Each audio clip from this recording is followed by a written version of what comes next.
There was a king who wore a crown made of duty, a man born into power yet trapped by it, who watched an empire crumble not because he was cruel, but because he believed too deeply in what was right. His name was George. George III. King of England, ruler of colonies that stretched across oceans, guardian of a throne that had weathered centuries. But history would not remember him for his victories. It would remember him for what he lost. For the madness that crept into his mind like fog over the Thames. For the 13 colonies that slipped through his fingers and became a nation that changed the world. Tonight, as the darkness settles and the world grows quiet, let us walk beside a king whose story is written in shadows and whispers, a man who fought invisible battles within his own mind while the greatest empire on earth began to fracture beneath his feet. This is not a story of villains or heroes. It is a story of a human being, caught between sanity and chaos, between power and helplessness, between the man he was and the legend he became. Close your eyes. Let the centuries fade. And listen. If these words carry you gently toward rest, if this voice becomes a companion in your quiet hours, then perhaps you might let it stay. A simple subscription, a soft tap, a small gesture that says you'll return when sleep calls again. There is no urgency here, only an invitation. Let this channel be a place where history breathes softly, where the past unfolds like a lullaby, and where you are always welcome. There are some lives that begin with a destiny already written, and George's was one of them. But destiny, as it turned out, was a poor storyteller. It did not account for the fragility of human plans, the way death arrives uninvited, or the quiet terror of a child who suddenly realizes the world is watching and will never look away. He was born on a June morning in 1738, in a room thick with summer heat and the whispers of attendants who knew this birth mattered more than most. His grandfather was King George II, a man of temper and tradition, a ruler who had inherited the throne from a father who barely spoke English. The House of Hanover was still new to England, still proving itself, still navigating the strange waters of a kingdom that had once beheaded a king and invited another to leave. George was born into this legacy, but he was not born into expectation. He had an older father, Frederick, Prince of Wales, who would inherit the crown before him. The boy was a spare, a precaution, a shadow in the line of succession. He could be allowed to be just a child, or so it seemed. But childhood, for those born royal, is never truly innocent. From the moment George could walk, he was taught that he belonged not to himself but to something larger, something ancient and unyielding. His lessons began early. Latin and Greek. Mathematics and philosophy. The weight of history pressed into his young mind, page by page, hour by hour. His tutors were stern men who believed that knowledge was discipline, that softness was weakness, that a prince must be molded, not nurtured. George was not a natural scholar. He stumbled over words, his tongue tripping on syllables, his confidence crumbling every time he was corrected. He was shy, painfully so, the kind of child who preferred silence to the risk of saying the wrong thing. And yet, he tried. He always tried. His mother, Augusta, was a fortress of expectation. She loved him, perhaps, but her love was a rigid thing, constructed from duty and fear. She had been widowed young, left to raise her children in a court that did not always welcome her, and she poured all her anxiety into George, the boy who might one day matter more than anyone could predict. She told him constantly that he must be good, that goodness was the only armor against a world that would judge him without mercy. She told him to trust no one completely, to be cautious, to remember always that power was fragile and enemies wore friendly faces. George listened. He absorbed these lessons like water into stone, and they shaped him in ways he would never fully escape. And then, on a cold March day in 1751, everything changed. Frederick, Prince of Wales, collapsed. An abscess in his lung, sudden and merciless, stole his breath and his life within hours. George was 12 years old. He was no longer the spare. He was the heir. The boy who had once been allowed to exist in the margins was now the center of a story he had not written and did not want. The world did not ask if he was ready. It simply handed him the weight and told him to carry it. The grief was private, hidden behind protocol and the cold formality of a royal household that did not know how to comfort a child. George mourned his father in silence, in the spaces between lessons, in the long nights when sleep would not come. But there was no time to be a child in pain. There was only the future, relentless and demanding, pressing closer with every passing day. His grandfather, King George II, looked at the boy with something that was not quite affection and not quite disappointment. It was assessment. The old king was a man of war and vigor, a soldier who had led troops into battle, who spoke with the confidence of someone who had never doubted his right to rule. He saw in his grandson something softer, something uncertain, and it troubled him. This was the boy who would carry the Hanover name forward. This stammering, anxious child who flinched when voices were raised and seemed to retreat into himself whenever the court grew loud. But there was something else in George, something the old king could not quite name. A stubbornness. A quiet determination that lived beneath the shyness like bedrock beneath soil. When George set his mind to something, he did not waver. When he believed something was right, no argument could move him. It was not arrogance.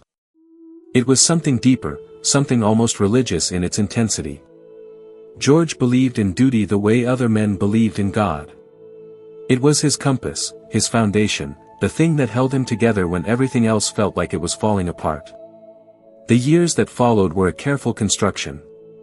George was shaped, molded, prepared. His education intensified. New tutors arrived, men chosen by his mother and the influential figures who hovered around the young prince like moths around a flame. Lord Bute, a Scottish nobleman with sharp eyes and sharper ambitions, became particularly close to the family. He was cultured, intelligent, persuasive, and he saw in George a mind that could be guided. Some whispered that Bute's influence went too far, that he was filling the boy's head with ideas of royal power and the dangers of ministers who sought to control the throne. But George listened to Bute because Bute made him feel understood, made him feel that his instincts were not weaknesses but strengths waiting to emerge. George grew taller, though he never grew comfortable in crowded rooms. His voice remained soft, his manner reserved. He took long walks in the gardens, finding peace in the structured beauty of hedges and pathways, in the predictability of nature shaped by human hands. He read constantly, not just the histories and philosophies assigned to him, but agricultural treatises, scientific journals, anything that spoke of order and improvement and the possibility of making things better through careful thought and persistent effort. He was not a dreamer. He was a believer in systems, in rules, in the idea that if one simply did what was right and followed what was proper, the world would respond in kind. At 17, he wrote a letter to Bute, a letter that would become a window into his soul. In it, he spoke of his desire to be a good king, to restore virtue to a court he saw as corrupted by faction and selfishness. He wrote of his determination to choose honor over popularity, duty over pleasure. The words were earnest, almost painfully so, the words of a young man who had convinced himself that moral purity could triumph over political reality. He signed it with a flourish, and he meant every word. But the world cares little for earnestness. It moves according to older laws, written in power and blood and the endless dance of ambition. George was learning this, slowly, through every interaction with ministers who smiled while calculating, through every lesson in the history of kings who had failed not because they were wicked but because they were naive. He was learning that the throne he would inherit was not a place of freedom but a stage where every movement was watched, every word dissected, every choice a potential weapon in someone else's hands. And still, he prepared. He studied maps of the empire his grandfather ruled, an empire that stretched across oceans and continents, that encompassed millions of souls who spoke dozens of languages and practiced hundreds of customs. He tried to imagine what it would mean to be responsible for all of that, to hold it together, to protect it from enemies without and fractures within. The weight of it was enormous, abstract, terrifying. But George did not run from it. He walked toward it with the grim determination of a soldier approaching a battlefield, knowing fear but refusing to let it govern his steps. In 1760, in the early morning hours of October 25, King George II died suddenly in his chambers. A heart that had beaten for 77 years simply stopped, and with it, an era ended. George was 22 years old. He was in bed when the news arrived, and for a moment, just a moment, he allowed himself to feel the full terror of what had just happened. He was king. Not someday. Not eventually. Now. The crown was his, and there was no one left to stand between him and the impossible expectations of a nation. He rose. He dressed. He walked into the daylight that would never feel quite the same again. And the world bowed before a young man who had never asked for this, but who would spend the rest of his life trying to be worthy of it. The coronation was a spectacle of gold and ancient ritual, a ceremony so old that no one quite remembered the meaning of every gesture, every oath, every piece of regalia handed from one pair of hands to another. George stood at the center of it all, draped in robes too heavy for comfort, crowned with a circle of metal that felt like an accusation. The Archbishop of Canterbury spoke words in Latin and English, blessing him, anointing him with holy oil, declaring him chosen by God and country. The congregation watched in silence, and George felt their eyes like physical weight pressing against his chest. He was terrified. Not of the ceremony itself, but of what came after. The coronation would end. The crowds would disperse. And he would be left alone with the machinery of power, a vast and complex thing that had been running for centuries, operated by men who knew its workings far better than he did.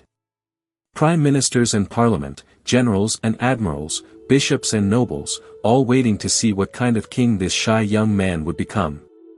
Would he be strong or weak? Would he assert himself or be led? Would he honor the revolution that had limited the crown's power, or would he try to reclaim what his ancestors had lost? George had ideas. Oh, he had ideas.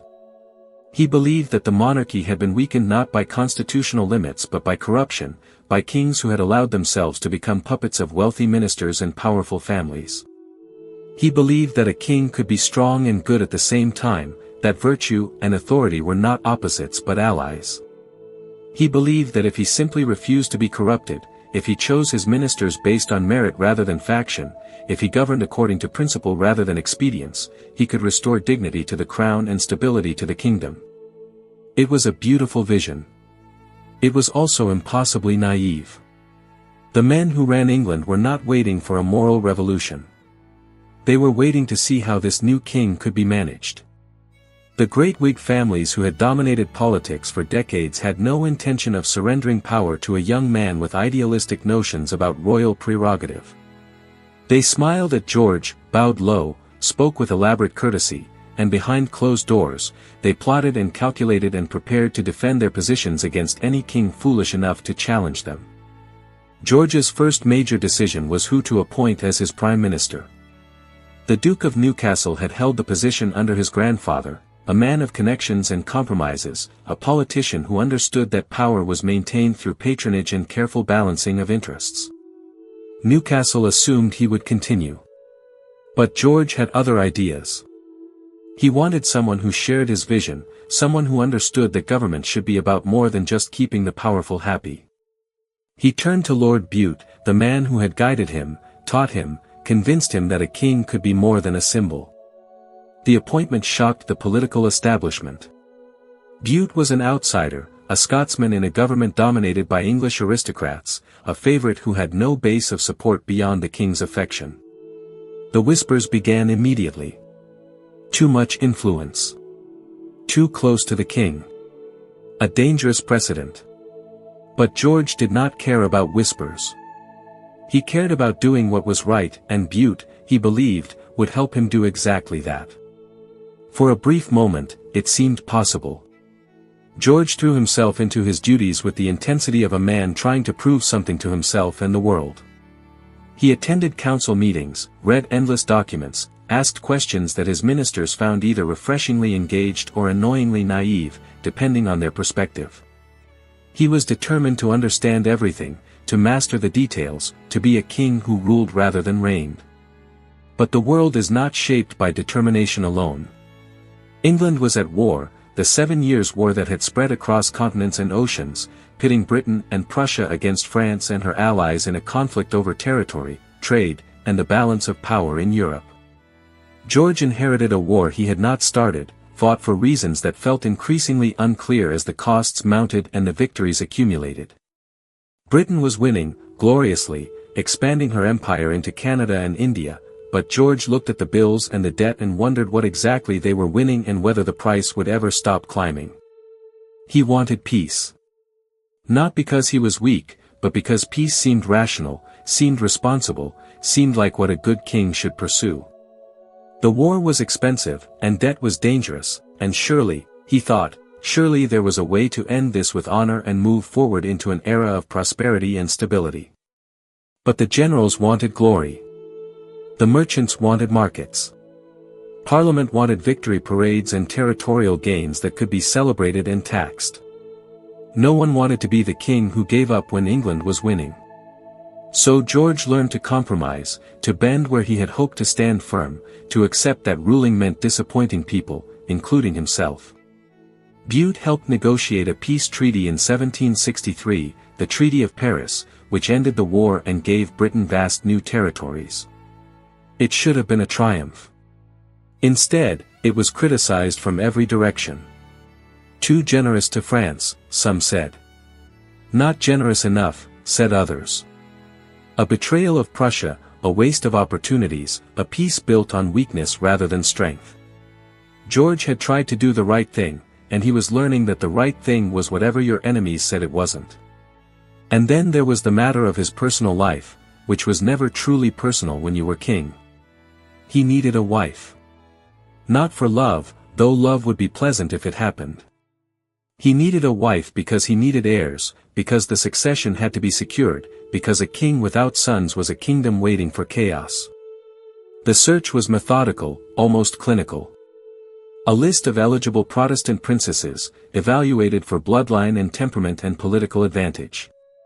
George looked at portraits and read reports and felt the peculiar loneliness of knowing that his choice would matter to everyone except the two people most affected by it. Her name was Charlotte. Princess Charlotte of Mecklenburg-Strelitz, a small German duchy that most people in England had never heard of. She was 17, plain rather than beautiful, educated but not dazzling, suitable in every way that mattered to dynasties and utterly unknown in every way that mattered to hearts. George met her on their wedding day, September 8, 1761, just hours before the ceremony. They looked at each other across a room full of strangers, two young people whose lives had just been joined by decisions made in offices and councils, and they tried to smile. The marriage, against all odds, became something tender. Not passion, not the romance of poets and novels, but something quieter and perhaps more durable. Charlotte was kind. George was dutiful. They learned to talk to each other, to find comfort in routines and shared spaces. She gave him children, 15 in total over the years, and with each birth, George felt the weight of succession lift slightly, replaced by the different weight of fatherhood. He wanted to be a good father. He wanted to give his children something he had never quite had, a sense that they were loved not just for what they represented but for who they were. But even in these private moments, the crown never truly left his head. Every choice, every word, every relationship was shaped by the fact that he was not just a man but a king, and kings did not have the luxury of being only human. The throne was not freedom. It was a cage made of gold and duty and endless expectation. And George, try as he might, could not find the key. There is a particular kind of loneliness that comes with power, a solitude that lives in crowded rooms, in councils full of advisors, in palaces bustling with servants who bow but never truly see you. George felt this loneliness like a constant companion, walking beside him through the corridors of Buckingham House, sitting with him during long meetings where men spoke at him rather than to him, lying beside him in the darkness when sleep refused to come and his mind churned with decisions that felt impossible no matter which direction he turned. He was king, yes, but what did that mean in an England that had spent a century limiting what kings could do? His ancestors had ruled with divine authority, their word law, their will unquestioned. Charles I had lost his head for believing too firmly in that power. James II had lost his throne for pushing too hard against Protestant sentiment. The Hanover kings who followed had accepted a new arrangement, a constitutional monarchy where Parliament held the purse strings and much of the real power, where kings reigned but ministers governed. George understood this intellectually, but emotionally, it chafed against everything he believed about duty and responsibility. How could he be responsible for the kingdom if he could not truly lead it? How could he fulfill his sacred duty if every decision required the approval of men who had their own agendas, their own ambitions, their own definitions of what was good for England? George did not want to be a tyrant. He genuinely believed in the British Constitution, in the balance of powers, in the idea that no one person should hold absolute authority. But he also believed that someone had to guide, to choose, to stand firm when principle demanded it.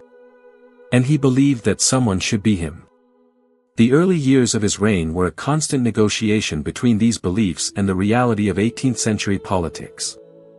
The great Whig families who had dominated government for decades saw the young king's assertions of authority as dangerous nostalgia, an attempt to drag England back to an era of royal tyranny. George saw their resistance as selfishness, as powerful men protecting their own interests rather than serving the nation. Both sides believed they were defending England. Both sides were certain the other was the real threat. Lord Bute, George's trusted advisor and prime minister, became the lightning rod for all this tension. He was intelligent, capable, and utterly unsuited for the brutal world of British politics. He had no faction behind him, no base of support in Parliament, no experience navigating the complex web of patronage and obligation that held the government together. He had only the king's favor, and in the eyes of the political establishment, that made him not powerful but vulnerable. They attacked him relentlessly, in Parliament and in the press, calling him a Scottish interloper, a sinister influence, the power behind an inexperienced throne. Political cartoons portrayed him as a puppet master, manipulating a naive young king. Pamphlets accused him of everything from incompetence to treason. George watched his friends suffer under this assault and felt both guilt and anger. Guilt because he knew Bute was being attacked primarily for being loyal to him. Anger because the attacks felt unjust, motivated by faction rather than genuine concern for the nation. But he was also learning a hard lesson about power, that good intentions were not enough, that being right did not protect you from being destroyed, that politics was not a moral exercise but a form of warfare where the weapons were words and alliances and the willingness to wound your enemies before they wounded you. In 1763, less than 3 years into his role, Bute resigned. He claimed it was for personal reasons, but everyone knew the truth. He had been driven out, crushed by a political machine that he had never learned to operate. George accepted the resignation with a heavy heart, feeling that he had failed his friend and, in some way, failed himself.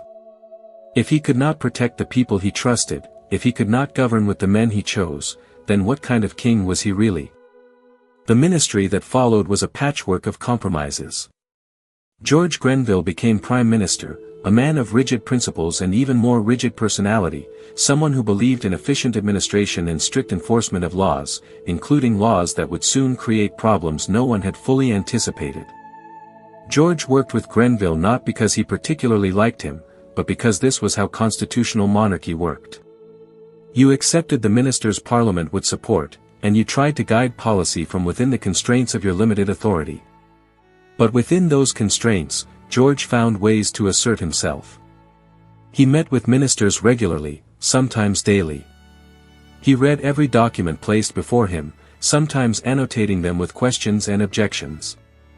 He refused to be a rubber stamp, a ceremonial figure who simply approved whatever his government decided. When he disagreed, he said so, clearly and firmly, and he forced his ministers to explain their reasoning, to defend their positions, to acknowledge that the king's opinion mattered even if it could not always prevail.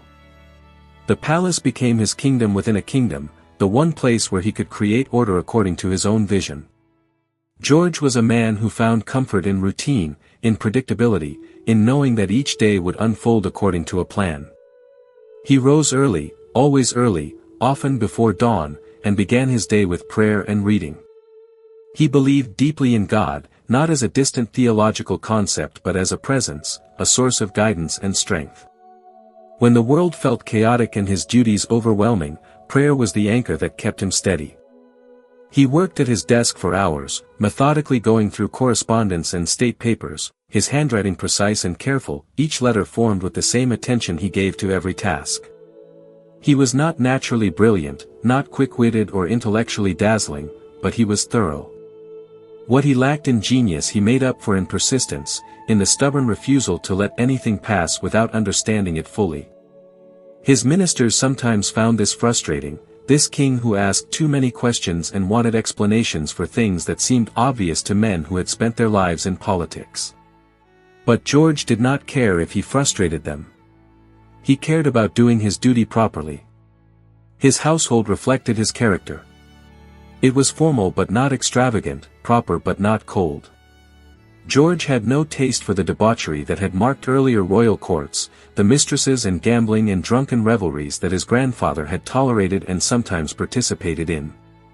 He was faithful to Charlotte, genuinely faithful, not from lack of temptation but from conviction that a king should model virtue as well as command it. He drank moderately, ate simply, dressed well but without excessive vanity. He wanted to be respectable, and he succeeded, though respectability earned him less affection than vice might have. People are drawn to the flawed humanity of their rulers, and George's determined goodness sometimes made him seem distant, unreachable, less human than the flawed kings who preceded him.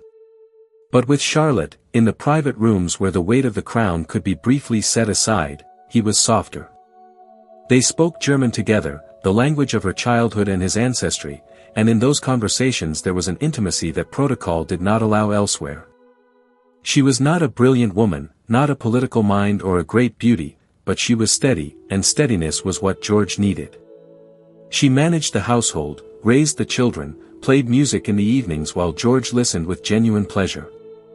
He loved music, had a good ear for it, could discuss composers and compositions with real knowledge. In these moments, he was not King George III. He was simply George, a man who found peace in the structured beauty of a Bach fugue or a Handel oratorio. The children came steadily, one after another, filling the palace with noise and life and new anxieties. George IV, the Prince of Wales, was born in 1762, and with his birth came the relief of succession secured and the new worry of how to raise a future king. Then Frederick, William, Charlotte, Edward, Augusta, Elizabeth, Ernest, Augustus, Adolphus, Mary, Sophia, Octavius, Alfred, Amelia. 15 children in total, though not all would survive to adulthood. George loved them fiercely, perhaps too fiercely, wanting to protect them from the world while simultaneously preparing them for the roles they would have to play. He was strict with them, especially with his sons, believing that discipline was love's truest expression. He set rules for their education, their behavior, their associations. He wanted them to be moral, dutiful, serious young people who understood the weight of their positions. But he also wanted their affection, wanted them to see him not just as their sovereign but as their father, and sometimes these desires pulled against each other in ways he did not know how to resolve. The older children, particularly the Prince of Wales, would grow to resent the strictness, to rebel against the rigid expectations.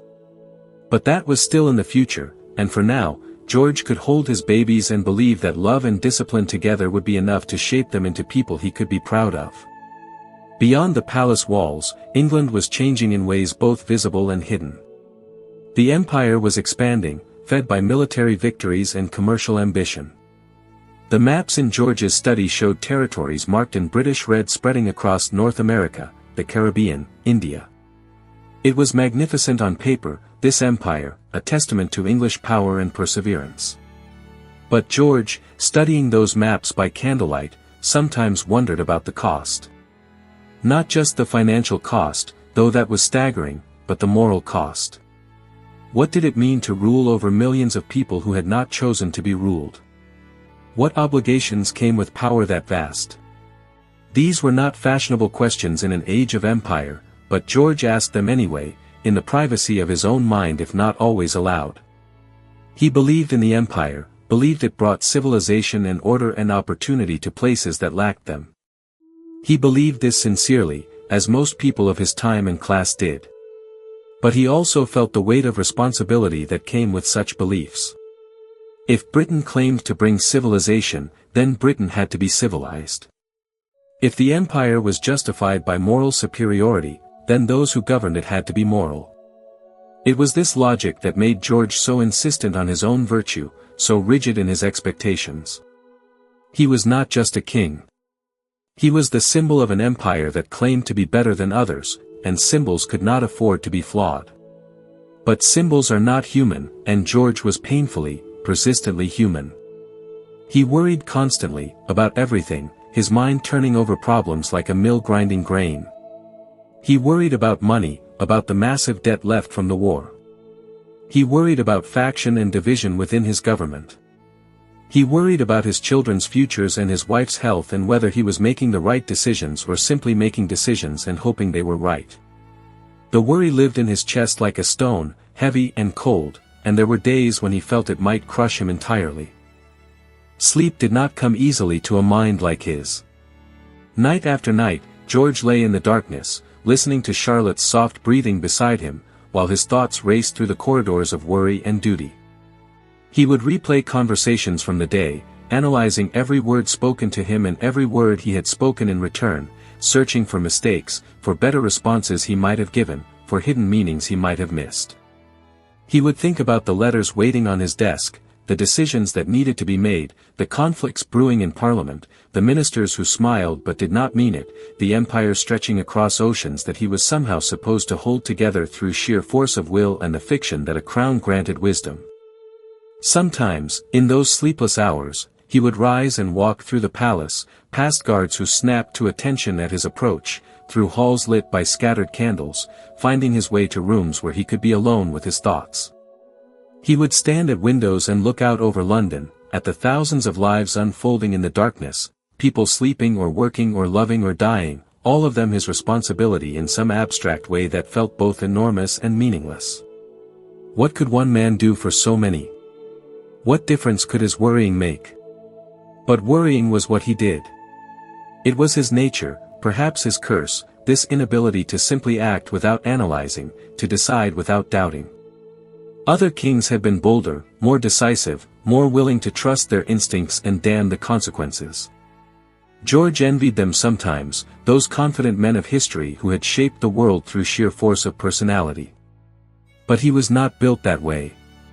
He was built for caution, for deliberation, for trying to see every angle of every problem before moving forward. It made him a careful king, but it also made him a tired one. The government continued its awkward dance. Grenville proved difficult to work with, brilliant in his way but utterly lacking in the flexibility that politics required. He insisted on enforcing laws strictly, on collecting revenues efficiently, on treating the American colonies as subordinate territories that existed to benefit the mother country. It was legally correct, perhaps, this view of the colonial relationship, but George had learned enough about human nature to know that being legally correct was not always politically wise. People did not love you for being right. They resented you for it, especially when being right meant demanding things from them they did not want to give. But what was a king to do when his prime minister had Parliament's support and a policy that seemed, on paper, perfectly reasonable? The colonies existed because England had founded them, had protected them, had fought wars to defend them. Now England was in debt from those wars, and it seemed only fair that the colonies should help pay for their own defense. This was Grenville's logic, and George could not find the flaw in it, even as some quiet instinct whispered that logic and wisdom were not always the same thing. In 1765, Parliament passed the Stamp Act, a tax on paper goods in the American colonies. It was not a large tax, not an unreasonable one by English standards, but it was a new kind of tax, imposed without the consent of colonial assemblies, and it touched a nerve that no one in London had fully anticipated. The colonists erupted in protest.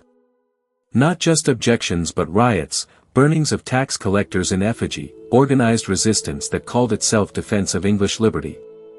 George read the reports with growing confusion and frustration. Liberty? They were talking about liberty while refusing to pay for the very protection that made their liberty possible. But the protests were real, the anger genuine, and eventually even Grenville had to admit that the Stamp Act was unenforceable in the face of such organized resistance. It was repealed in 1766, replaced by the Declaratory Act, which asserted Parliament's right to tax the colonies while declining, for the moment, to actually do so. It was a compromise that satisfied no one and solved nothing, a political bandage over a wound that was deeper than anyone wanted to acknowledge. George signed the repeal because his ministers advised it and because Parliament demanded it, but he did not like it. Not because he loved the Stamp Act particularly, but because the repeal felt like weakness, like backing down in the face of mob violence, like admitting that legitimate authority could be overturned by whoever shouted loudest. It set a precedent that troubled him deeply. If colonists could refuse one law, what would stop them from refusing others? If Parliament's authority could be challenged successfully once, why not again and again until authority meant nothing? These questions haunted him, but he had no good answers, and neither, it seemed, did anyone else. The ministers changed again. Grenville was out, replaced by the Marquess of Rockingham, who was replaced by William Pitt, who formed a government that quickly collapsed into factionalism and illness. Pitt, the great war leader, the man who had guided Britain to victory in the 7 Years' War, proved unable to manage peacetime politics, retreating into mysterious ailments and long absences that left the government rudderless. George watched this parade of ministries with growing despair, wondering if there was anyone in England capable of governing with competence and vision and enough political skill to actually implement their ideas. In 1770, he finally found someone who seemed to fit that description. Lord North, a man of considerable ability and even more considerable loyalty to the Crown, became Prime Minister and would remain in that position for 12 years, the longest stable ministry of George's reign. North was clever, pragmatic, good-humored in the face of opposition, and willing to work with the king rather than around him. For the first time since his reign began, George felt he had a true partner in government, someone who understood that the king's role was not merely ceremonial but active, that constitutional monarchy meant cooperation between crown and parliament, not the surrender of one to the other. Together, they tried to bring order to chaos, stability to faction, sensible policy to a political system that seemed designed to produce deadlock. And for a while, it worked. The government functioned. The economy grew. The empire continued its expansion. Life at court settled into a rhythm that felt almost normal, almost sustainable. George allowed himself to believe that perhaps, finally, he was learning to be the king he had always wanted to be. But across the ocean, in 13 colonies that seemed so distant and yet so troublingly present in every council meeting and parliamentary debate, something was stirring that no amount of careful governance could contain. Questions about liberty and representation, about the nature of authority and the limits of obedience, about whether an empire could truly hold together when the bonds were legal rather than willing. George did not fully understand these questions yet. He saw them as problems of administration, challenges to be managed through proper policy and firm but fair enforcement of legitimate laws. He did not yet see them as the gathering storm that would define his reign, that would cost him half an empire and much of his peace of mind, that would turn him from a careful young king trying to do his duty into a symbol of tyranny for a new nation being born in fire and defiance. That understanding would come, slowly and painfully, in the years ahead. For now, he was simply a man in a crown, doing his best in a role that no one could truly prepare for, trying to balance duty and conscience, authority and restraint, the weight of history and the uncertainty of the future. He was King George III, ruler of the greatest empire on earth, and he had never felt more alone. There are moments in history when the world tilts, when the ground beneath empires shifts in ways that cannot be felt until the foundations begin to crack. For George, that moment came not as a sudden earthquake but as a slow, creeping realization that the colonies he had never visited, the people he had never met, the vast American wilderness he knew only from maps and reports, were slipping away from him one protest, one pamphlet, one defiant act at a time. It began with tea. Of all things, tea. That simple commodity that English society could not imagine living without, that drink which marked the rhythm of civilized life, became the symbol around which rebellion crystallized. But it was never really about tea, just as the Stamp Act had never really been about stamps. It was about something deeper, something George struggled to understand because it seemed to contradict everything he believed about loyalty, duty, and the natural order of authority. The East India Company was failing, drowning in debt and unsold inventory, and Parliament passed the Tea Act in 1773 to help rescue it. The act actually lowered the price of tea in the colonies, made it cheaper than smuggled Dutch tea, and seemed like a measure that would benefit colonial consumers. But it maintained a small tax, the principle of Parliament's right to tax, and more importantly, it bypassed colonial merchants in favor of direct company sales. The colonists saw it not as a favor but as a trap, a way to make them accept taxation without representation by making the chains comfortable. George read the reports of colonial resistance with mounting frustration. They were getting cheaper tea, and they were complaining. They were part of an empire that protected them, defended them, gave them opportunities they could never have had on their own, and they were quibbling about principle. What was principle compared to practical benefit? What was this abstract notion of representation compared to the concrete reality of being part of the greatest empire the world had ever known? But the colonists cared about principle more than George could comprehend. In Boston, in December of 1773, a group of men disguised as Mohawk Indians boarded 3 ships in the harbor and dumped 45 tons of tea into the cold water. It was theater, it was defiance, it was a statement that they would rather destroy property than submit to what they saw as tyranny. When news reached London, the reaction was fury. This was not protest. This was destruction of property, criminal behavior dressed up as political action. Something had to be done. George agreed completely. The Boston Tea Party, as it came to be called, crossed a line that peaceful protest had never crossed. It was mob violence, it was theft, it was an attack on legitimate commerce and the rule of law. If this behavior went unpunished, what message would that send? That any group of colonists could destroy property whenever they disagreed with policy. That violence was an acceptable response to laws one did not like. No. Authority had to be maintained, or there was no authority at all. Parliament responded with what became known as the Coercive Acts, called the Intolerable Acts by the colonists. Boston's port would be closed until the destroyed tea was paid for.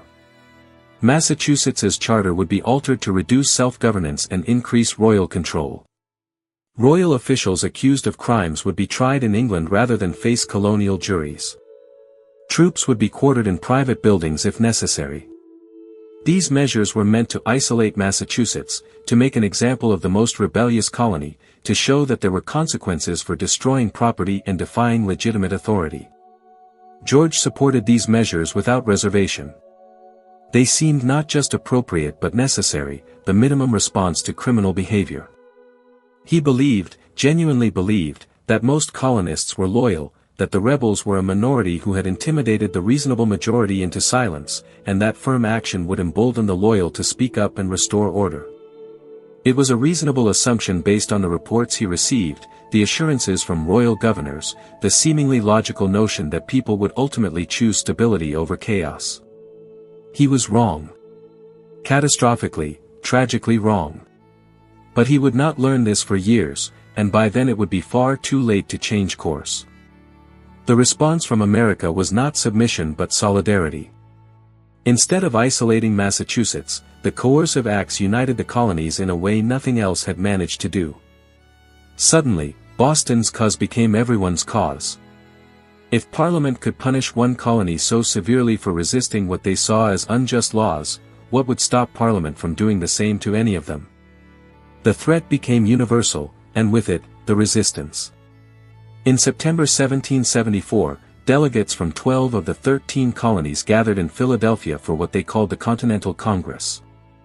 They were not revolutionaries, not yet, most of them still considered themselves loyal British subjects who were simply defending their rights as Englishmen. But they were organized now, speaking with a collective voice, issuing declarations and organizing boycotts of British goods. They sent a petition to the king, respectfully worded, asking for relief from the coercive acts and recognition of their traditional rights. George read the petition and saw not respect but presumption. Who were these colonists to organize a congress without royal permission? Who were they to issue collective demands as if they were a separate entity rather than subordinate parts of a unified empire? The very existence of the Continental Congress was itself an act of defiance, an assertion of collective identity that had no legitimate basis in law or tradition. He could not reward such behavior by granting their demands. To do so would be to validate their methods, to admit that organizing in opposition to the crown was an acceptable way to achieve political goals. His advisors were divided. Some, like Lord North, counseled caution, suggested that perhaps some accommodation might ease tensions without seeming like surrender. Others insisted that any backing down would be seen as weakness, that the time for gentle measures had passed, that what America needed was not negotiation but a demonstration of British power sufficient to remind them who ruled. George listened to all of them, but in his heart, he had already decided. Loyalty could not be negotiated. Duty could not be conditional. The colonists were subjects of the crown, and subjects obeyed, or there was no order, no empire, no meaning to authority at all. Through the winter of 1774 and into the spring of 1775, the situation festered. Colonial militias began to drill openly, calling themselves Minutemen, ready to fight at a minute's notice. They stockpiled weapons and ammunition. They organized committees of correspondence to coordinate resistance. In London, these actions were reported as preparations for rebellion, and George felt the anger rise in him like a tide. They were arming themselves against their own sovereign. They were preparing for war against the very power that had protected them, nurtured them, given them everything they had. But he still believed it could be stopped. He believed that once British troops actually confronted colonial militia, once the reality of facing professional soldiers became clear, the rebels would back down. They were farmers and shopkeepers playing at being soldiers. They could not possibly stand against the British Army, the most powerful military force in the world. A show of force, a demonstration of the consequences of rebellion, and the colonies would return to their proper subordination. This was what George believed, and it was what his generals assured him, and it seemed so obviously true that questioning it felt like doubting the sun would rise. On April 19, 1775, British troops marched from Boston toward Concord, where colonial militia had hidden weapons and supplies. The mission was simple: confiscate the weapons, arrest the rebel leaders, demonstrate British authority. But on the village green at Lexington, they encountered armed militia who refused to disperse. Someone fired. No one ever agreed on who fired first, whether it was a British soldier or a colonial militiaman or some nervous finger on either side that jerked involuntarily. But the shot was fired, and then there were more shots, and men were dying on both sides, and the war that no one quite wanted but everyone had prepared for had begun.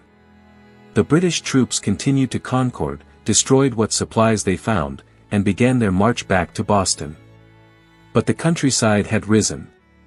Militiamen poured in from surrounding towns, taking positions behind stone walls and trees, firing at the exposed British column as it struggled back along the narrow road. By the time the troops reached the safety of Boston, they had suffered nearly 300 casualties. The militiamen had fought not as a disorganized mob but with discipline and effectiveness that shocked the British commanders. And worst of all, they had won, or at least had not lost, which in the context of facing the British Army was almost the same thing. When news reached London weeks later, George felt the shock of it like a physical blow. British soldiers killed by colonial farmers. His troops forced to retreat, to run for safety, hunted like animals along a country road. It was unthinkable, impossible, and yet it had happened. His first reaction was not sorrow but fury. They had actually done it. They had fired on the king's soldiers. They had committed treason, actual armed treason, and there could be no ambiguity now about what this was. This was rebellion. This was war. The summer of 1775 was a season of choices, of paths diverging, of moments when reconciliation might still have been possible slipping away like sand through fingers. The Continental Congress reconvened in Philadelphia, and this time they did not simply petition and protest. They created an army, appointed George Washington as its commander, and began to organize for sustained conflict. But even then, even as they raised troops and fortified positions, they sent another petition to the king, called the Olive Branch Petition, one last attempt to step back from the precipice. It was carefully worded, respectful in tone, emphasizing loyalty to the crown while requesting relief from what they saw as oppressive policies. They were not asking for independence, not yet. They were asking for the king to intervene, to protect them from what they characterized as ministerial tyranny, to restore the relationship that had existed before the recent troubles. They still believed, or wanted to believe, that the king himself was not their enemy, that he had been misled by evil advisers, that if only he understood their grievances, he would set things right. George refused to receive it. He would not even read it officially. To do so would be to acknowledge the Continental Congress as a legitimate body, to validate their authority to speak collectively for the colonies. He saw the petition for what it was beneath its respectful language, another presumptuous assertion by rebels who thought they could dictate terms to their sovereign. They wanted him to blame his ministers, to act as if Parliament had no authority, to undermine the very constitutional system he was sworn to uphold. How could they ask this? How could they claim loyalty while simultaneously organizing armies and defying every legitimate expression of royal and parliamentary authority? In August, he issued a proclamation of rebellion, declaring the colonies to be in a state of open revolt and calling on all loyal subjects to help suppress it. The language was stark, uncompromising. The colonists were no longer protesters with legitimate grievances. They were rebels, traitors, enemies of the crown who would be treated as such. There was no middle ground anymore, no room for misunderstanding. They would submit, or they would be conquered. Those were the only options George could see. Looking back, this was perhaps the moment when reconciliation became impossible, when words transformed reality in ways that could not be undone. By declaring the colonists rebels, George made rebellion the defining fact of the situation.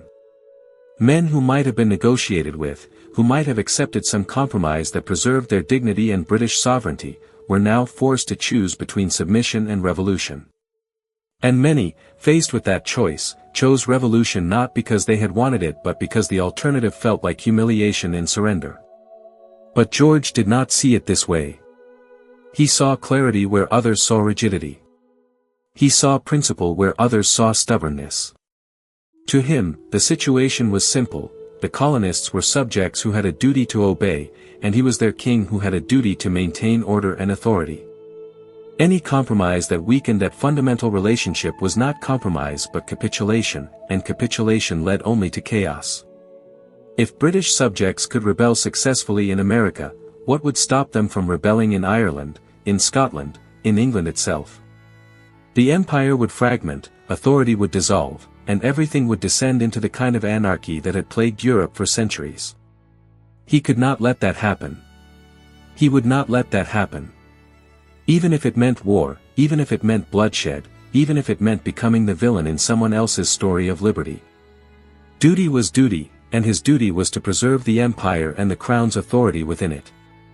The war ground on through 1775 and into 1776. There were battles and skirmishes, victories and defeats on both sides.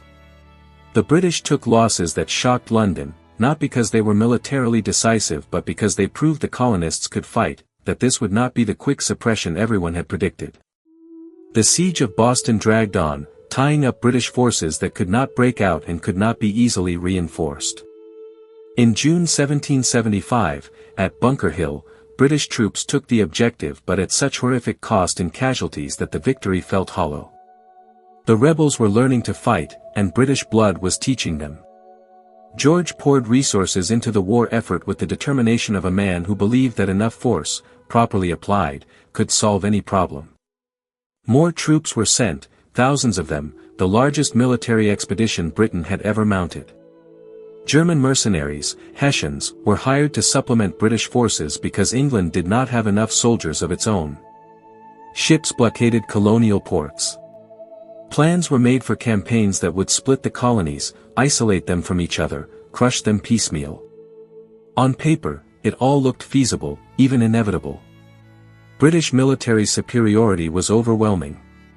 The colonies had no navy to speak of, no manufacturing base for weapons and supplies, no professional army, no European allies.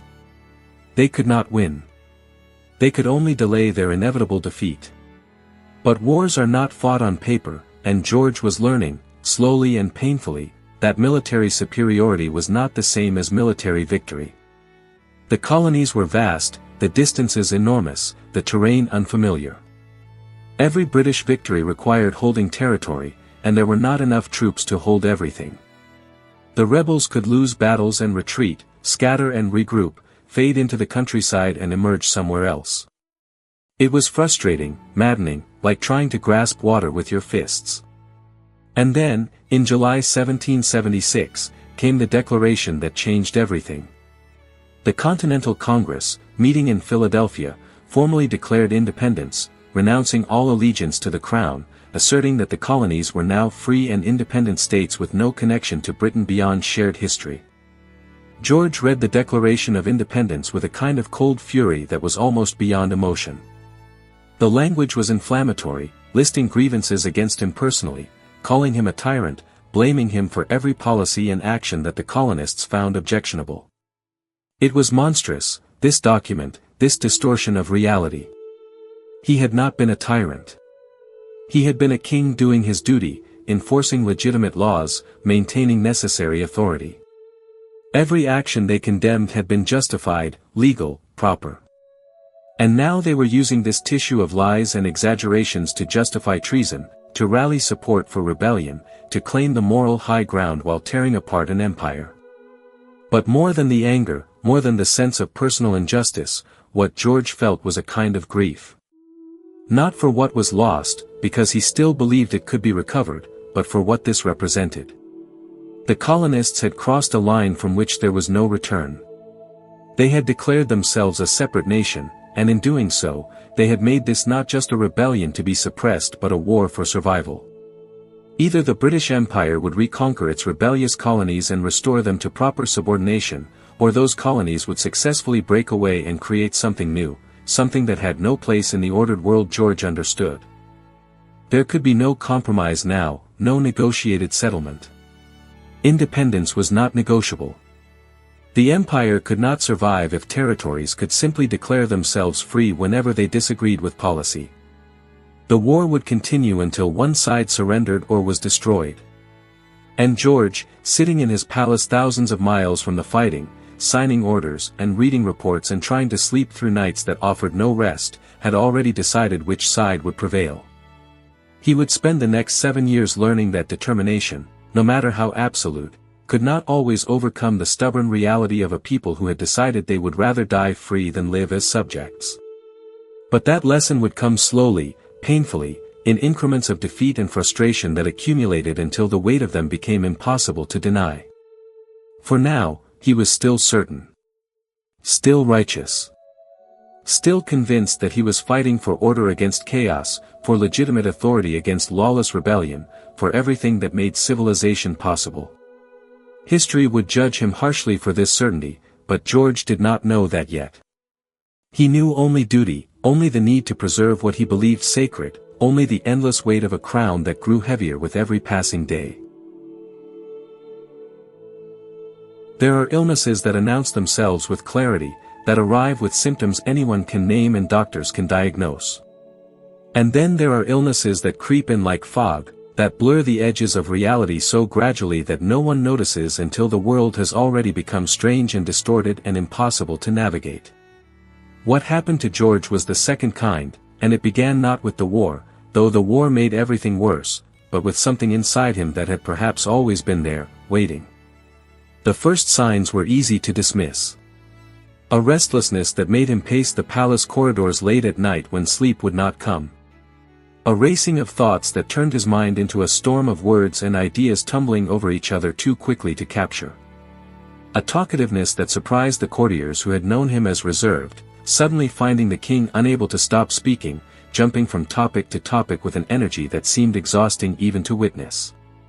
But George was under enormous stress, managing a war that was not going well, facing criticism from Parliament and the press, carrying the weight of an empire that seemed to be fracturing. Of course he was anxious. Of course he was struggling to sleep. Who would not be, in his position?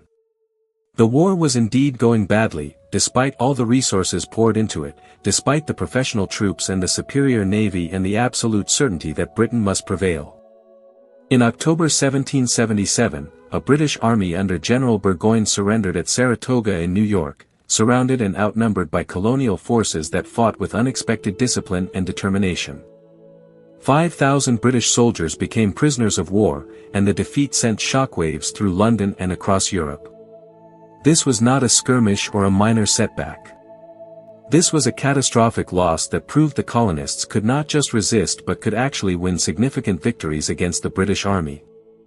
George took the news like a physical blow.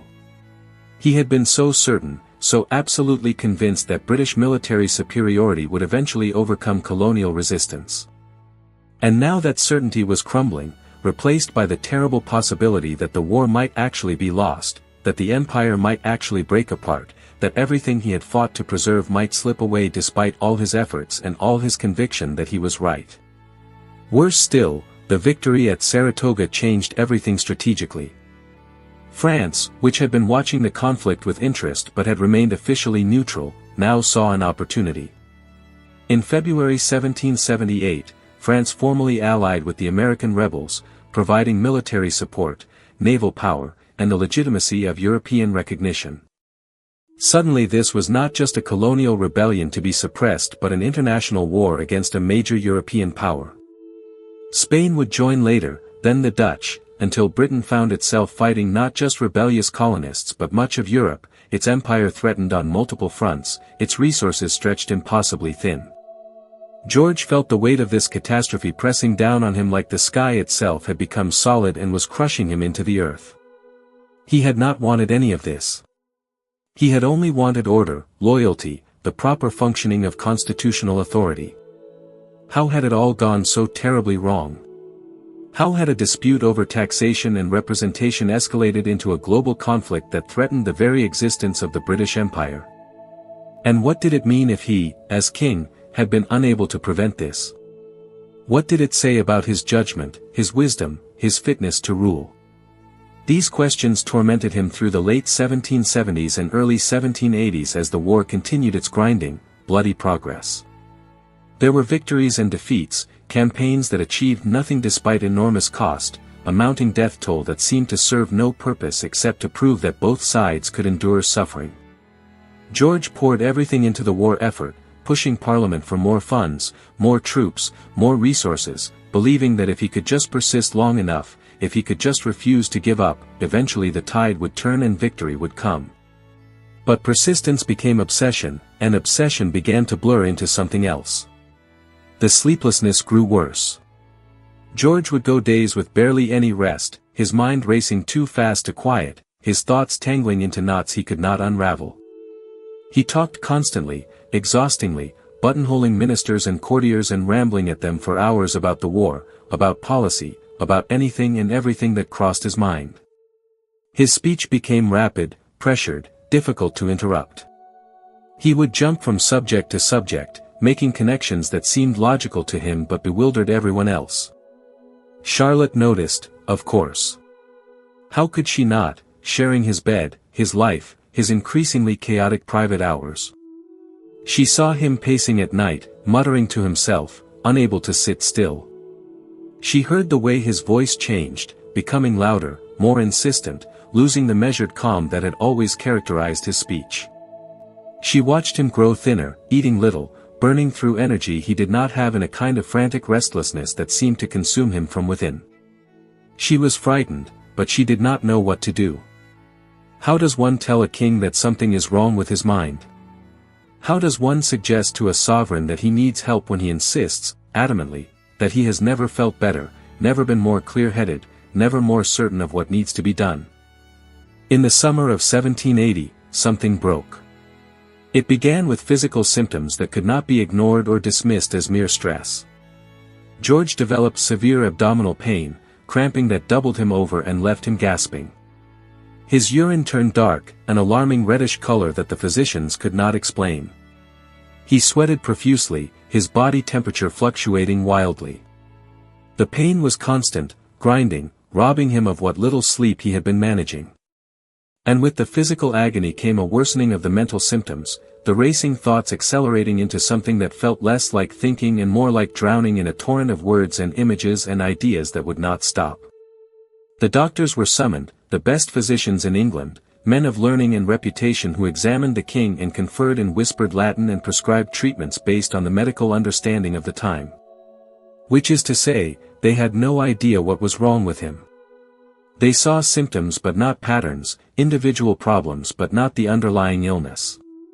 So they treated what they saw, purging for the digestive distress, bleeding to balance the humors, blistering to draw out toxins, cold baths to calm the fever. Each treatment was a torture, and none of them helped. George endured it all with a kind of desperate cooperation, submitting to procedures that were agony because he had to believe, that the doctors knew what they were doing, that medical science would cure him, that this was just an illness like any other and soon he would be well again. But he was not getting well. He was getting worse, and the treatments themselves were becoming part of the problem, weakening his body while his mind spiraled further into chaos. The episode passed after a few weeks, the physical symptoms subsiding as mysteriously as they had appeared. George recovered, or seemed to, returning to his duties with relief and renewed determination.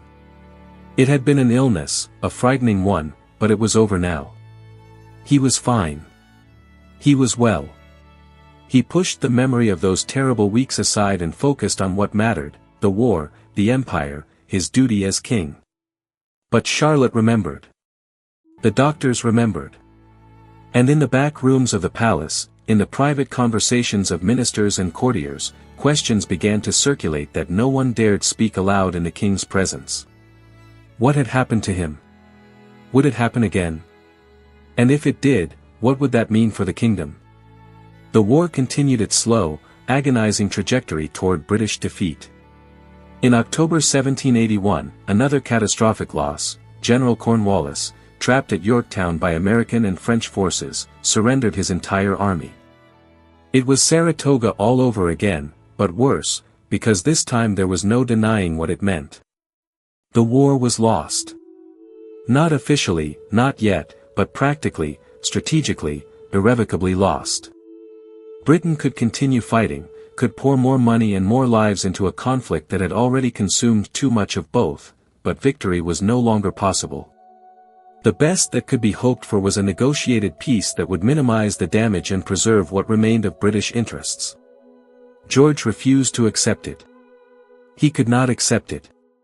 To do so would be to admit that everything he had fought for, everything he had sacrificed and demanded others sacrifice, had been for nothing. The empire would be permanently fractured, the authority of the crown diminished, and worst of all, rebellion would have succeeded. He had told the colonists they could not win, that defiance would be crushed, that legitimate authority would prevail. And they had proven him wrong. They had fought and suffered and persisted, and they had won, and George could not bear the weight of that reality. He wanted to continue the war. He pushed Lord North to keep fighting, to find new strategies, to refuse any peace that acknowledged American independence. But North was exhausted, Parliament was exhausted, the British people were exhausted. The war had cost too much and achieved nothing. In March 1782, North resigned, and with his resignation went the last ministry willing to prosecute the war as George wanted. The new government began peace negotiations immediately, and George could only watch, powerless and furious, as everything he had tried to prevent came to pass. The Treaty of Paris was signed in September 1783. Britain formally recognized American independence, acknowledging that the 13 colonies were now a sovereign nation with no remaining allegiance to the crown. George signed the treaty because he had no choice, because constitutional monarchy meant he could not refuse what Parliament demanded. But signing it felt like signing away a piece of his soul. He had failed.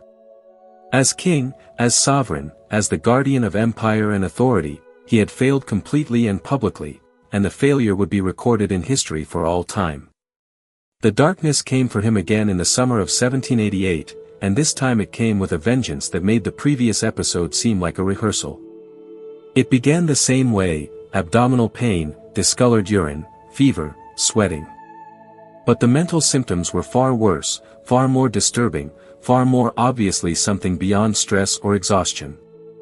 George began to talk incessantly, for hours, for whole days, a flood of words that would not stop.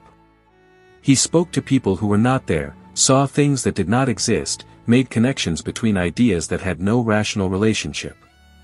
His speech became vulgar, shocking the courtiers with language the king would never normally use. He became agitated, aggressive, impossible to reason with. They tried to hide it at first. The queen and the physicians and the closest ministers tried to manage the crisis privately, to protect the king's dignity and the stability of the realm.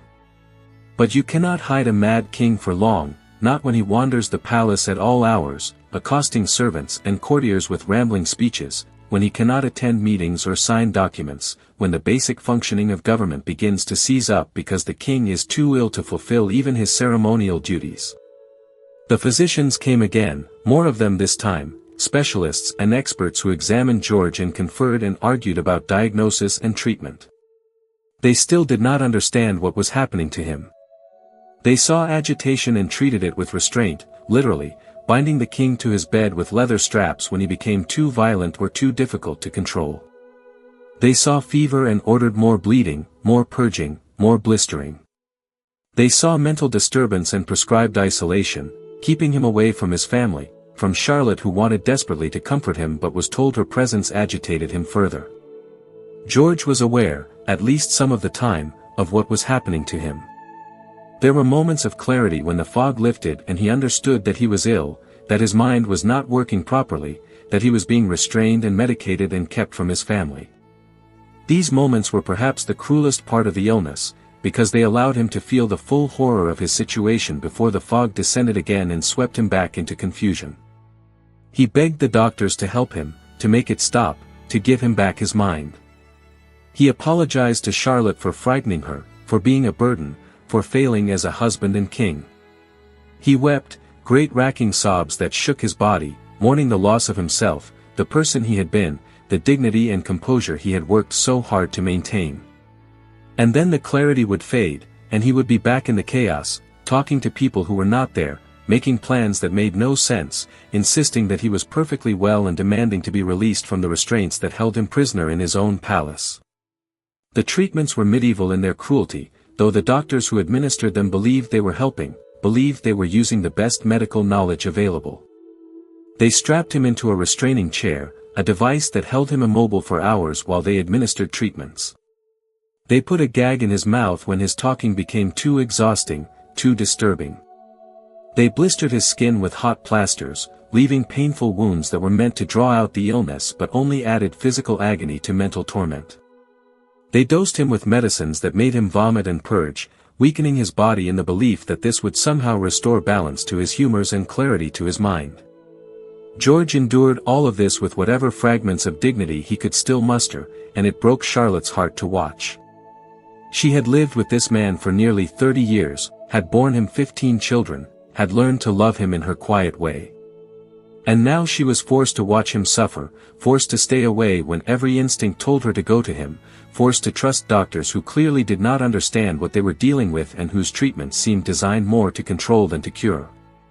Parliament faced a crisis. The king was incapacitated, unable to govern, and no one knew if he would ever recover. The Prince of Wales, George's eldest son, began to position himself for power, anticipating that he would soon be named regent to rule in his father's place. He and his father had never been close, had grown apart over the years as the prince embraced the very lifestyle of dissipation and frivolity that George had always condemned. Now the prince waited, preparing to take power, and some whispered that he was not entirely unhappy about his father's illness, that he had been waiting for this opportunity for years. But then, as mysteriously as it had come, the illness began to recede. In early 1789, George started to improve. The physical symptoms subsided. The mental fog lifted. He began to recognize people again, to speak coherently, to remember who and where he was. The doctors congratulated themselves on their treatments, though in truth they had done nothing except torture him while his body fought through whatever had afflicted it. George emerged from the nightmare thin, exhausted, traumatized, but himself again, or at least something close to the person he had been. The nation celebrated his recovery with genuine relief and affection. Whatever his political failures, whatever his role in the loss of America, the people of England had grown fond of their king, this earnest, moral, dutiful man who tried so hard to be good. They lit bonfires and rang church bells and sang songs of thanksgiving. George, still weak but determined to resume his duties, attended a service at St. Paul's Cathedral to give thanks for his recovery, and the crowd cheered him with an enthusiasm that brought tears to his eyes. He tried to return to normal life, to pick up the threads of kingship and family and duty. But nothing was quite the same. He had stared into an abyss of chaos and confusion, had lost himself completely and found his way back, and the experience had marked him in ways that would never fully heal. He was more cautious now, more aware of his own fragility, more frightened of the darkness that might be waiting to claim him again. And he was right to be frightened, because the illness was not gone. It was only sleeping, waiting, gathering strength for the next assault. There would be smaller episodes in the years ahead, brief periods of confusion or agitation that passed quickly but served as reminders that the darkness was always there, always watching, always ready to return. George lived with this knowledge like a man living on a fault line, knowing that the ground beneath him was not stable, that at any moment it might shift and send everything crashing down. He continued his duties, attended to business, spent time with his family, tried to be the king and father and husband he had always wanted to be. But there was a shadow over everything now, a awareness that time was not infinite, that his mind was not reliable, that the person he was today might not be the person he would be tomorrow. The world moved on around him. The French Revolution erupted in 1789, shocking Europe with its violence and its radical ideas about liberty and equality and the rights of man. George watched with horror as the French monarchy collapsed, as King Louis XVI and Queen Marie Antoinette were executed, as France descended into chaos and terror that made the American Revolution look restrained by comparison. It confirmed everything he had always believed about the dangers of rebellion, about what happened when legitimate authority was overthrown and mob rule replaced it. But the confirmation brought no satisfaction, only a sick dread that the chaos might spread, that Britain itself might not be immune. He became more conservative, more resistant to change, more determined to preserve traditional institutions and hierarchies against the revolutionary tide sweeping across Europe. He was called stubborn, reactionary, out of touch with the times. Perhaps he was. But he had seen what his lifetime had brought, an empire fractured, a revolution that birthed a new nation, another revolution that drowned a kingdom in blood. He had no faith that change led to improvement. He believed in stability, in order, in the slow, careful preservation of what had been built over centuries. Let others chase after revolutionary dreams. George would hold the line against chaos for as long as he was able. But his ability to hold anything was slipping away, slowly but inevitably, as the darkness waited for its moment to return and claim him permanently. The worst was yet to come, and when it came, it would take everything he had left and leave him wandering in shadows for the rest of his days. There are endings that come swiftly, mercifully, a door closing with finality. And then there are endings that stretch across years, that dissolve a person gradually, that take everything piece by piece until what remains is only the shell of who they once were. George's ending was the second kind, and it began in earnest in the autumn of 1810, when the darkness returned for the last time and did not leave. He was 72 years old, an age that in itself was remarkable for the time, having outlived most of his generation and many of his own children. 2 of his sons had died before him, Octavius at 4 years old and Alfred at 2, losses that had wounded him deeply, that he had carried quietly through all the years since. His beloved daughter Amelia, his youngest child, had died in November 1810, and the grief of it broke something inside him that could not be repaired. She had been 27, full of life and love, devoted to her father in ways that few of his children had been. When she died, a light went out in George's world, and he could not find his way back to any semblance of stability. The symptoms returned with devastating force. The abdominal pain, the fever, the racing thoughts that became not just rapid but incomprehensible, a torrent of words and images that bore no relationship to reality. But this time, something else came with them, something the doctors had not seen before in such severity. His eyesight began to fail. The world grew dim, colors fading to gray, shapes becoming indistinct, until finally, mercifully perhaps, the light went out completely and George was left in darkness. Blindness came as a strange kind of mercy wrapped in cruelty. He could no longer see the pity in people's eyes, could no longer watch himself being handled and managed like a child rather than a king. But the darkness also isolated him further, trapped him more completely in the chaos of his own mind, cut him off from the visual anchors that might have helped him hold on to reality. He was adrift now in a world of sound and sensation and confused memory, unable to distinguish past from present, the living from the dead, what was real from what was imagination. They moved him to Windsor Castle, away from London, away from the center of government and the eyes of courtiers who did not need to witness the king's final dissolution.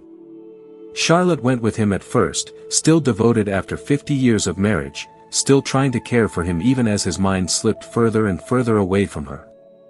But it was too painful, watching the man she had known disappear into someone else entirely, someone who did not always recognize her, who sometimes spoke to her as if she were a stranger or his mother or someone from his childhood long dead. Eventually, she withdrew, setting up her residence in separate apartments, visiting when she could bear to but mostly staying away, grieving for a husband who was still alive but already lost. It was a particular kind of widowhood, this living with absence in the presence of a person, this watching someone vanish while their body remained. She would die in 1818, without seeing him again in any meaningful way, her last years colored by the sorrow of this long, slow goodbye. George's world contracted to a handful of rooms in Windsor Castle, to the attendants who managed his daily needs, to physicians who no longer even pretended they could cure him, only keep him comfortable, keep him safe from himself. He wandered these rooms in his darkness, touching walls to orient himself, talking constantly to people who were not there. Sometimes he thought he was still king, giving orders that no one followed, making plans for policies that would never be implemented. Sometimes he thought he was a young man again, courting Charlotte, learning to rule, full of hope that he could be the good king he had always wanted to be. Sometimes he knew exactly where and when he was, and those moments were the cruelest of all, because they forced him to face the reality of what he had become. He would weep then, quietly, asking why God had abandoned him, why he was being punished this way, what sins he had committed that deserved this particular torment of losing himself while remaining alive. The attendants would comfort him as best they could, though what comfort could there be? He was trapped in a nightmare that would not end, and everyone knew it, including him in his moments of clarity. His son, the Prince of Wales, ruled as regent now, officially granted the powers of monarchy that George could no longer exercise. The regency, as this period came to be called, was a time of elegance and excess, of architectural beauty and moral laxity, of everything that George had always disapproved of in his son. The prince built palaces and hosted elaborate parties, lived lavishly while the old king wandered blind through the shadows of Windsor. It was as if two versions of monarchy existed simultaneously, the public, glittering realm of the regent, and the private, tragic realm of the forgotten king. George knew about the regency, understood in some part of his fractured mind that he had been set aside, that the crown he had worn for 50 years was now worn by someone else in everything but name. The knowledge was a wound that would not heal, a constant reminder of failure and loss. He had tried so hard to be a good king, to do his duty, to preserve the empire and the dignity of the crown. And in the end, he had lost America, lost his mind, lost even the ability to rule, and his son had taken everything he had once held and was using it in ways George could never have approved. But there were still moments, scattered and brief, when the fog lifted enough for George to be himself again.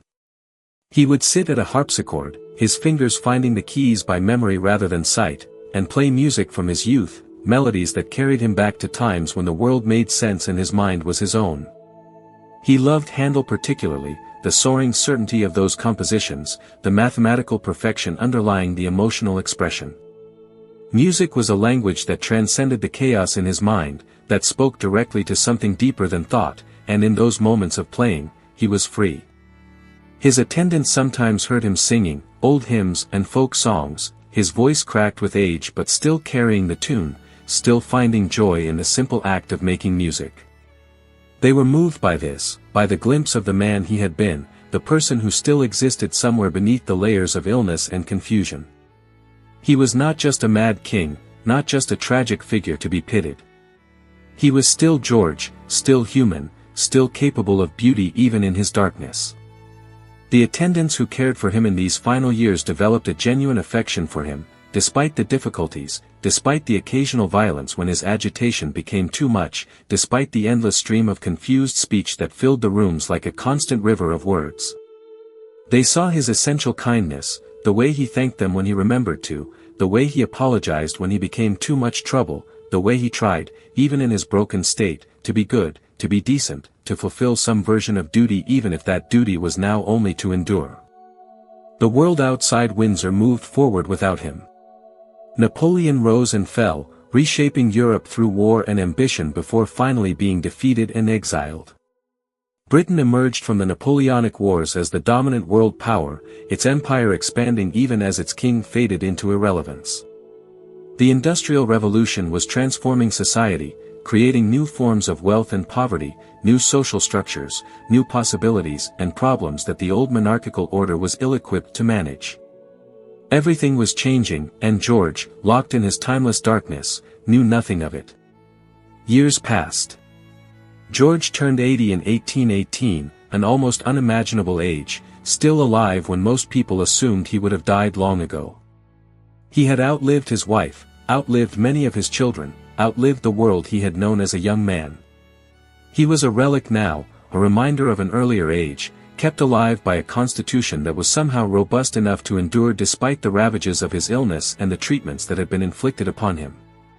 His beard grew long and white, giving him the appearance of a biblical prophet wandering in the wilderness. He wore a purple dressing gown, the color of royalty faded and stained, shuffling through his rooms in velvet slippers, touching furniture to orient himself, speaking to shadows and memories. The attendants kept him clean, dressed, fed, maintaining his physical existence even as his mental existence continued its dissolution into fragments and confusion. He spoke often of his family, of Charlotte who was gone, of children both living and dead. He confused them sometimes, mixing up names and ages, placing living children in the past and dead ones in the present. He spoke of his mother, who had died decades earlier, as if she were still alive and he were still a boy seeking her approval. He spoke of Frederick, his father, who had died when George was 12, and sometimes seemed to believe he was Frederick, or that Frederick was speaking through him, or some confused amalgamation where past and present identities blurred together into something incomprehensible. There were days when George seemed almost content in his darkness, when the confusion became a kind of peace, when he no longer fought against the chaos but simply existed within it like a leaf floating on a stream. He would sit for hours, not speaking, not moving, just breathing, just being, his mind somewhere else entirely, somewhere the attendants could not follow. Perhaps he was in his youth again, walking through gardens in the sunlight he could no longer see. Perhaps he was with Charlotte, courting her again in those first nervous days of their marriage. Perhaps he was simply nowhere, his consciousness dimmed to a flicker, resting in a darkness that was finally, mercifully, quiet. Other days, the agitation would return, and he would pace his rooms endlessly, his hands trailing along walls, his voice rising in speeches that mixed fragments of sense with pure confusion. He would give orders as if he were still governing, would discuss policy with advisors who were not there, would argue with ministers long dead about decisions that no longer mattered. The attendants would try to calm him, to guide him back to his chair, to offer food or music or anything that might soothe the storm inside his mind. Sometimes it worked. Sometimes nothing worked, and they simply had to wait for the episode to pass, protecting him from harming himself until exhaustion finally claimed him. His hearing began to fail as well, joining his sight in abandoning him, leaving him increasingly isolated in a world of internal sensation and fragmented memory. The music that had brought him such comfort became harder to hear, the voices of attendants grew distant and muffled, and the silence pressed in around him, thick and heavy. Now he was truly alone, cut off from the world not just by illness but by the failure of his senses, trapped inside a body that no longer reliably connected him to anything outside his own confused thoughts. And yet, he endured. Year after year, his heart continued to beat, his lungs continued to draw breath, his body continued to perform the basic functions of life even as his mind wandered through labyrinths that had no exit. Medical science could not explain it, this ability to survive, this stubborn persistence of physical existence long after any quality of life had vanished. Perhaps it was the constitution he had inherited, the robust physicality of the Hanoverian line. Perhaps it was simply chance, the arbitrary lottery of biology that kept some people alive far longer than others. Or perhaps, some whispered, it was punishment, God keeping him alive to suffer for the sins of his reign, for the loss of America, for the stubborn pride that had led to so much bloodshed.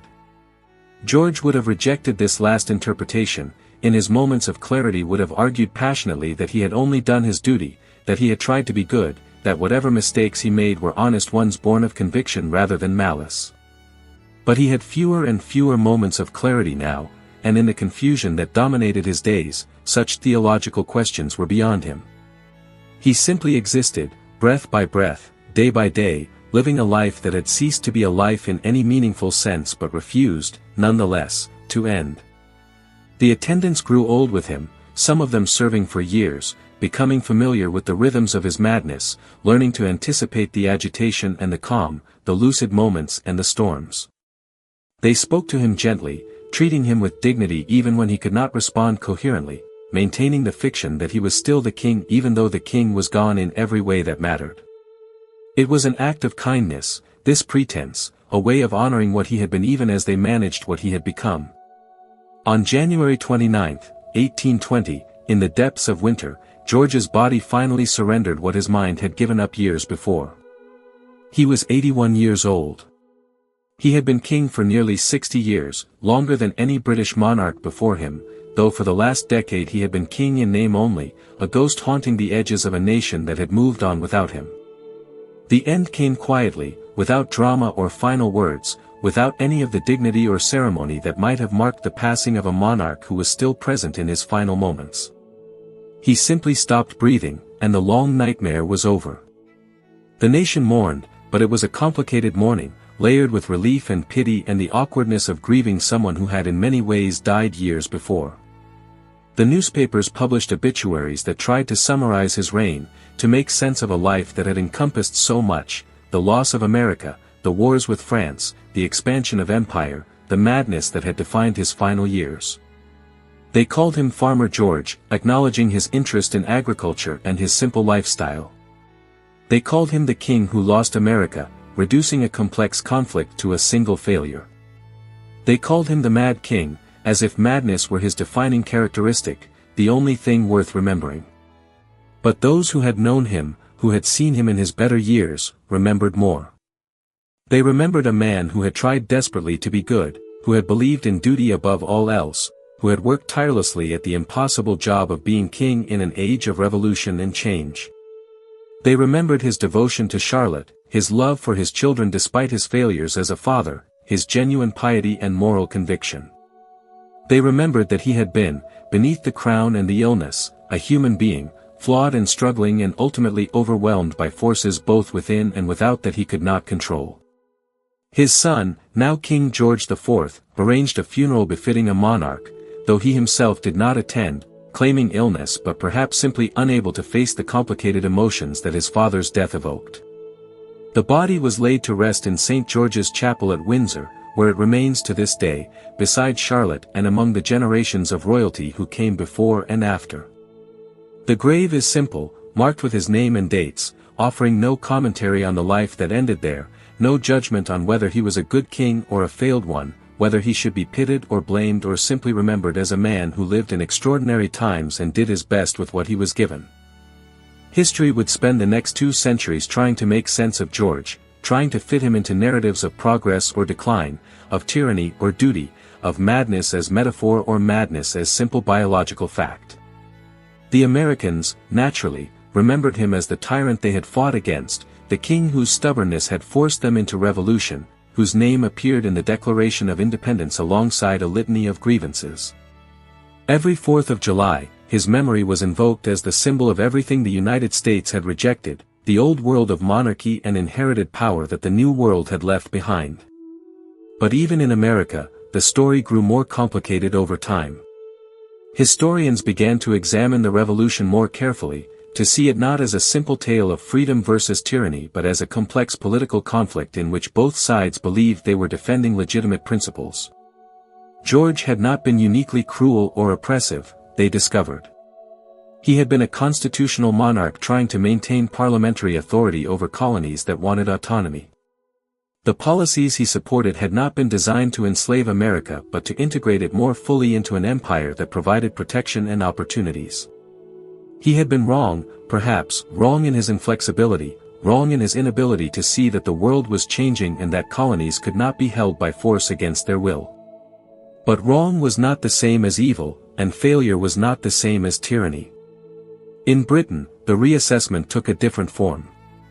The immediate aftermath of his death saw little sympathy for George, the nation eager to move forward under his more charismatic son, ready to forget the embarrassment of the mad king locked away in Windsor. But as the decades passed and the Victorian era brought a new sensibility about duty and morality and family values, George began to be seen more kindly. Queen Victoria, his granddaughter, spoke of him with affection and respect, recognizing in his devotion to duty a reflection of her own values. The madness that had seemed shameful began to seem tragic, a medical condition rather than a moral failing, deserving of compassion rather than contempt. Modern medicine would eventually offer an explanation for what had tormented George, though it came too late to help him or the countless others who suffered from the same condition. Porphyria, a genetic disorder that affects the nervous system, producing exactly the symptoms George experienced, the abdominal pain, the discolored urine, the neurological disturbances that manifested as mental illness. It was not madness in the sense of a broken mind but a physical illness that affected the mind, a disorder of chemistry and heredity that had nothing to do with character or weakness. If George had lived 2 centuries later, he might have been diagnosed, treated, even cured. But he lived when he did, in an age that understood almost nothing about the brain or the body's chemistry, and so he suffered without explanation and died without ever knowing what had destroyed him. This medical understanding changed how history viewed him, added another layer of tragedy to a life already weighted with loss and failure. He had not gone mad from stress or guilt or divine punishment. He had been sick, physically sick, and the treatments meant to help him had only made things worse. The restraints and purges and bleedings had been torture masquerading as medicine, inflicted with good intentions by men who simply did not know any better. George had endured not just the illness but the cure, and both had stolen his life from him piece by piece. But understanding the cause of his suffering does not resolve the questions about his reign, about whether he was a good king or a poor one, about whether his choices served Britain well or led the empire into unnecessary conflict and loss. These questions do not have simple answers, because kingship itself in the age of constitutional monarchy was not simple, was perhaps impossible to do well when every decision required balancing personal conviction against parliamentary will, when being right meant nothing if you could not bring others to agree with you. George believed in certain things with absolute conviction, in the sanctity of legitimate authority, in the importance of duty over personal desire, in the moral necessity of preserving order and hierarchy in a world that seemed constantly on the verge of chaos. These beliefs guided every major decision of his reign, from his insistence on parliamentary supremacy over the American colonies to his resistance to Catholic emancipation in Ireland, from his support for war against revolutionary France to his determination to maintain traditional social structures against the pressures of change. He was consistent, remarkably so, never wavering from these core principles even when consistency cost him politically or personally. But consistency is not the same as wisdom, and conviction is not the same as correctness. The world George tried to preserve was already dying when he became king, already being transformed by forces of democracy and nationalism and economic change that no amount of royal determination could stop. The American Revolution was not an aberration but a harbinger, the first crack in an imperial system that would eventually crumble across the globe as people everywhere decided they would rather govern themselves than be governed by distant powers, no matter how benevolent those powers claimed to be. George could not see this, or perhaps could not accept it even when he saw it. He lived too much in the world as he believed it should be to fully grasp the world as it was becoming. And so he fought against change, held the line against transformation, used every tool available to him to preserve what was already lost. It was noble, in its way, this stubborn defense of principle. It was also futile, and the futility makes his story not less tragic but more so, because he poured everything into a cause that could never succeed and sacrificed his peace of mind and eventually his mind itself in service of an impossible dream. And yet, for all the failure and tragedy, there was something in George that deserves remembering with more than pity. He was not a great king, not in the way history measures greatness through conquest or reform or visionary leadership. But he was a decent man who found himself in an impossible position and tried, always tried, to do what he believed was right. In an age of aristocratic decadence and royal excess, he lived simply and faithfully.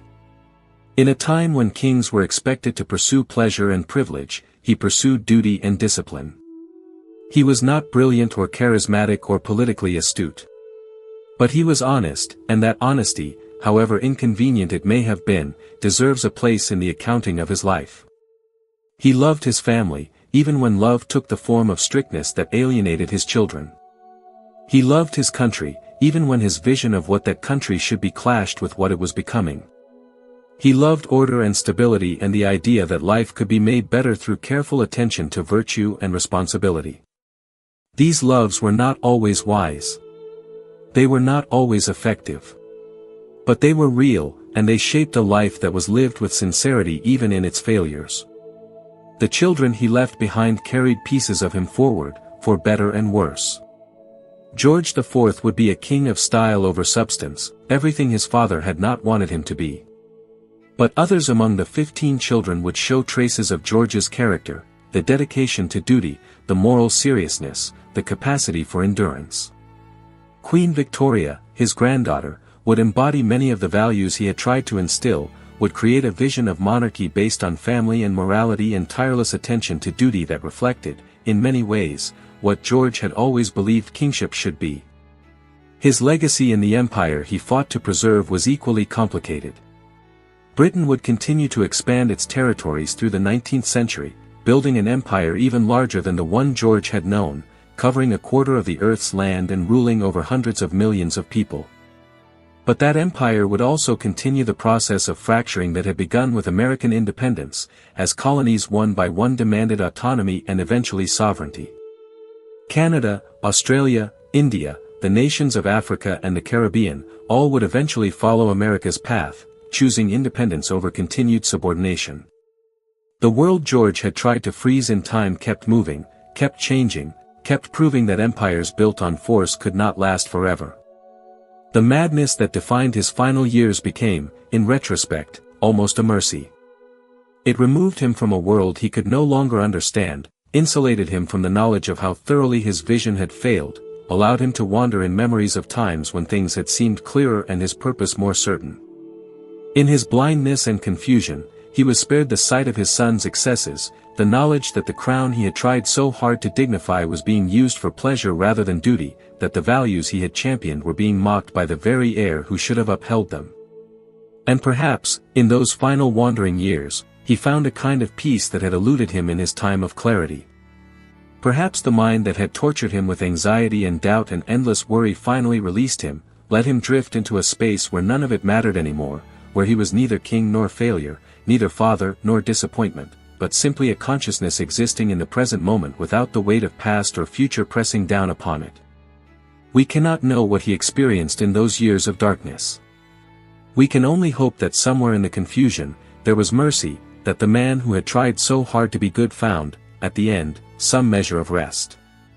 His grave at Windsor does not draw crowds the way other royal graves do. He is not celebrated as Henry V was celebrated for military glory, or Elizabeth I for political brilliance, or Victoria for moral authority and longevity. He is simply there, one king among many, remembered if at all as a footnote to other people's stories, the king who lost America, the mad king, the father of the Regency, the grandfather of Victoria. History has not been particularly kind to George, but then history is rarely kind to those who lose, who fail, who end their reigns diminished rather than exalted. But kindness is not the only measure of truth, and failure is not the only story worth telling. George's life matters not because he succeeded but because he tried, not because he changed the world but because the world changed him, not because he was extraordinary but because he was ordinary, a human being given a role far too large for any human being to fill and doing his best with what he had. His anxieties were real. His suffering was real. His love for duty, however misguided it sometimes led him, was real. And the tragedy of watching his mind destroy itself while his body persisted was as real as any tragedy in history, as worthy of compassion as any suffering we might witness.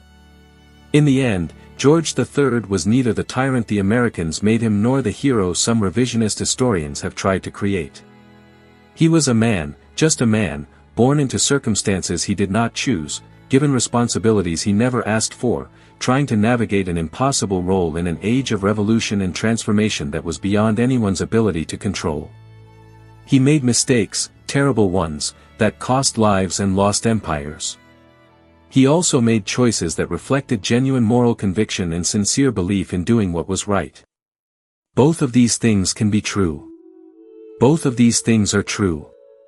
And now he sleeps in Windsor, in stone silence, beneath the weight of centuries and the judgment of history, neither defended nor condemned but simply remembered as part of the long story of kings and kingdoms, of power and its limits, of human beings trying to be more than human and discovering, in the trying, just how fragile and flawed and fundamentally mortal we all are, no matter how many crowns we wear or how many empires we rule or how desperately we believe that duty and devotion will somehow be enough to hold back the darkness that waits for us all. The story of King George III is over. But the questions his life raises remain, echoing through the centuries, asking us still what we owe to duty, what we sacrifice for principle, what it means to be good when being good is not enough, what it costs to hold power, and what it costs even more to lose it.